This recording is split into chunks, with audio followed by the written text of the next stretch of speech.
Good morning दोस्तों, hello steno channel में आपका स्वागत है। आज की डिक्टेशन पीडीएफ वीडियो के शुरू में ही दी जा रही है तथा इसमें जो हार्ड वर्ड हैं वो भी इसके वीडियो के शुरू में ही दिए जा रहे हैं। तो आप पहले डिक्टेशन लिखने से पहले इनका देख लें ताकि डिक्टेशन लिखने में कोई शब्द नहीं छूटे। तो डिक्टेशन स्टार्ट होगी 10 सेकंड बाद।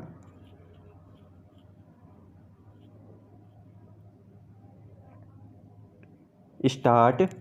कृषि उत्पादों को आवश्यक वस्तु अधिनियम से बाहर करने का फैसला ऐसे समय लिया गया है जब पूरी दुनिया में उद्योग केंद्रित विकास के मॉडल पर सवाल उठ रहे हैं।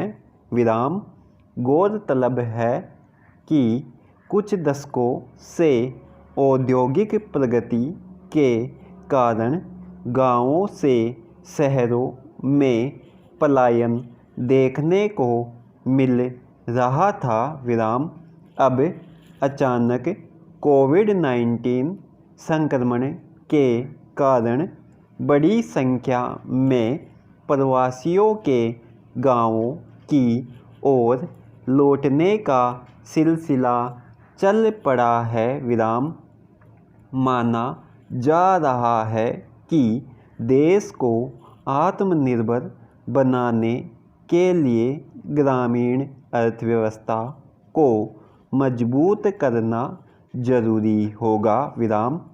चिंता यह भी है कि ग्रामीण अर्थव्यवस्था को पुनः पटरी पर लाने के लिए भी पूंजी की ज़रूरत होगी जो गांवों के पास नहीं है। ऐसी परिस्थिति में कृषि उत्पादों को आवश्यक वस्तु अधिनियम से आज़ाद करने का फैसला कई अर्थों में महत्वपूर्ण है। एक नज़र में माना जा रहा है कि फैसला किसानों के लिए फ़ायदेमंद होगा क्योंकि उन्हें अपनी उपज के लिए बाज़ार खोलने की आज़ादी मिलेगी और उसके भंडारण में भी समस्या नहीं आएगी। करीब 50 सालों से किसान इसकी मांग कर रहे थे। किसान ही एकमात्र ऐसा उत्पादक था जिसे अपने उत्पादों की कीमत तय करने का अधिकार नहीं था।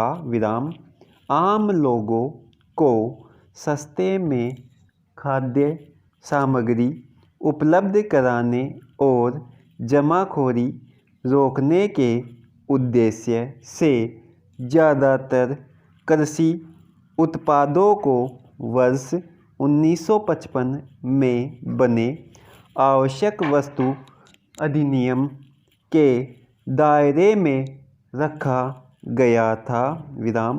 अधिनियम ने अपना उद्देश्य भले ही पूरा किया हो पर किसान बदहाल होते गए और खेती अलाभकारी होती गई। हालांकि इसके लिए सिर्फ एक यह अधिनियम जिम्मेदार नहीं है।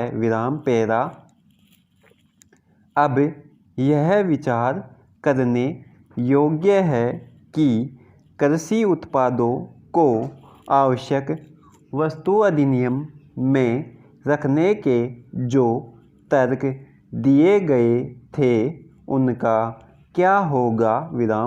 पहला और मुख्य उद्देश्य तो यही था कि देश दुनिया के गरीब से गरीब व्यक्ति को भी जीवन के लिए ज़रूरी भोजन मिलने में परेशानी न हो। उन्हें मुख्य खाद्य सामग्री जैसे अनाज, दालें, तेल, आलू, प्याज इत्यादि न्यूनतम मूल्य पर उपलब्ध हो सके।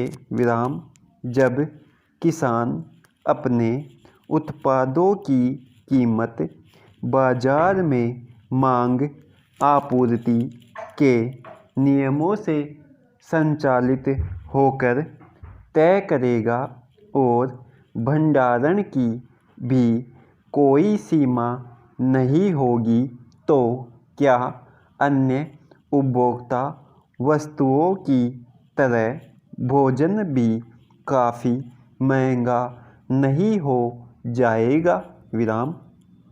इसकी पूरी आशंका है कि जमाखोरी भी बढ़ेगी, भले ही वह भोला भाला किसान न करे, पर बाजार में जमाखोरों की कोई कमी नहीं है।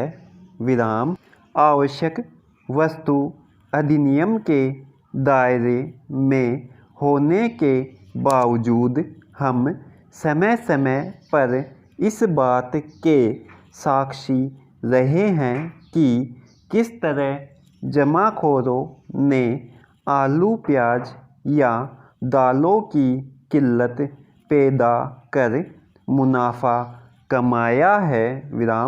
अधिनियम के दायरे से बाहर होने पर क्या ऐसा नहीं होगा? इसके अतिरिक्त दूसरा खतरा है खेती के काम में अशुभ निवेश का।